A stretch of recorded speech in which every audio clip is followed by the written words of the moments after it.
collègues, je vais à présent donner la parole à monsieur le rapporteur pour ces quelques questions complémentaires.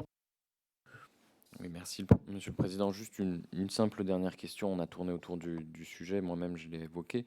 Vous êtes à la fois dirigeant d'un opérateur télécom et d'un producteur de contenu. On a évoqué le fait que les programmes sont quand même très homogènes, notamment sur les petites chaînes de la TNT. Est-ce que vous estimez utile d'utiliser en réalité les fréquences pour délivrer des autorisations d'émettre à 30 chaînes sur la TNT? Et est-ce que, à tout prendre, il ne serait pas plus pertinent de mettre cette ressource publique en réserve pour de nouveaux usages qui pourraient apparaître? Si votre proposition, c'est que nous puissions utiliser ces fréquences dans les télécoms, nous ne sommes pas contre. Ça, c'est un premier élément.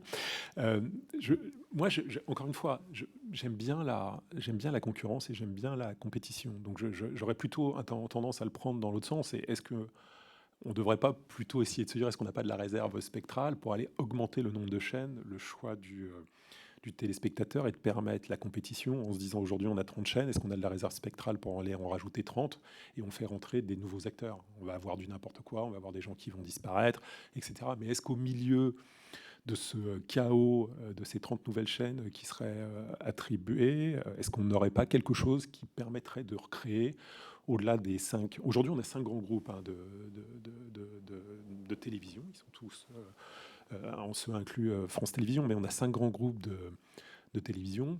Est-ce qu'à un moment, on n'a pas envie de se dire, on a envie de faire rentrer des nouvelles personnes et donc attribuer des nouveaux canaux, permettre des expérimentations encadrées, avec des cahiers des charges clairs, nets, parce que ça n'a pas du sens. Mais j'accepte que mon propos, que ma vision soit complètement idéaliste, qu'elle ne rencontre aucune forme de réalité, et qu'en fait, il n'y aurait personne qui candidaterait pour, et que ce que je viens de vous dire est potentiellement extrêmement stupide.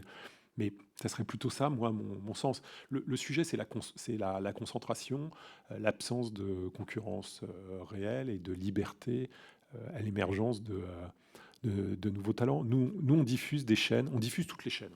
Alors, on se fait disputer parce qu'on accepte de distribuer toutes les chaînes tant qu'elles sont légales et autorisées.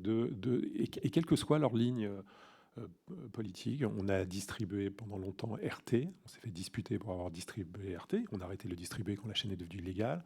On distribue le média. Les gens étaient très surpris qu'on distribue une chaîne étiquetée comme d'extrême gauche. Mais encore une fois, nous, notre finalité, c'est de distribuer tout ce qui existe. Et on a envie de distribuer tout ce qui existe parce qu'on croit à la liberté d'expression, à la possibilité pour tout le monde d'exprimer leur point de vue. Je crois que le média, on est la seule box à leur prendre.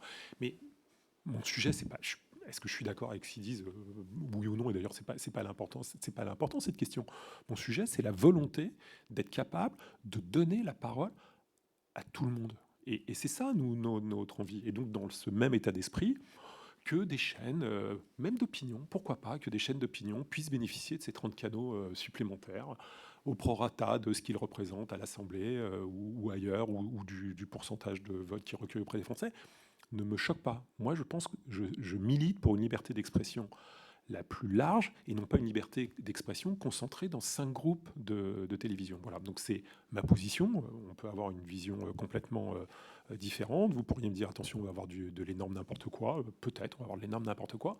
Mais c'est ça, moi, qui me tient à cœur. C'est la possibilité pour tout le monde de s'exprimer, d'être et d'avoir la possibilité d'être entendu. Et je pense que c'est d'ailleurs une des forces des réseaux sociaux, parce que tout le monde peut créer en fait son média sur un réseau social et s'exprimer. Et donc j'aimerais que de la même manière, en audiovisuel, parce que c'est un canal de consommation significatif pour un certain nombre de Français, on soit capable de retrouver cette liberté. Je vous remercie. Je vous propose bien sûr de compléter l'ensemble de nos échanges avec tout document qui vous semblerait utile, ainsi que les réponses au questionnaire écrit qui a pu vous être remis par les administrateurs avant cette audition. Mes chers collègues, je vais lever la séance. Pour rappel, nous reprendrons celle-ci à 17h30.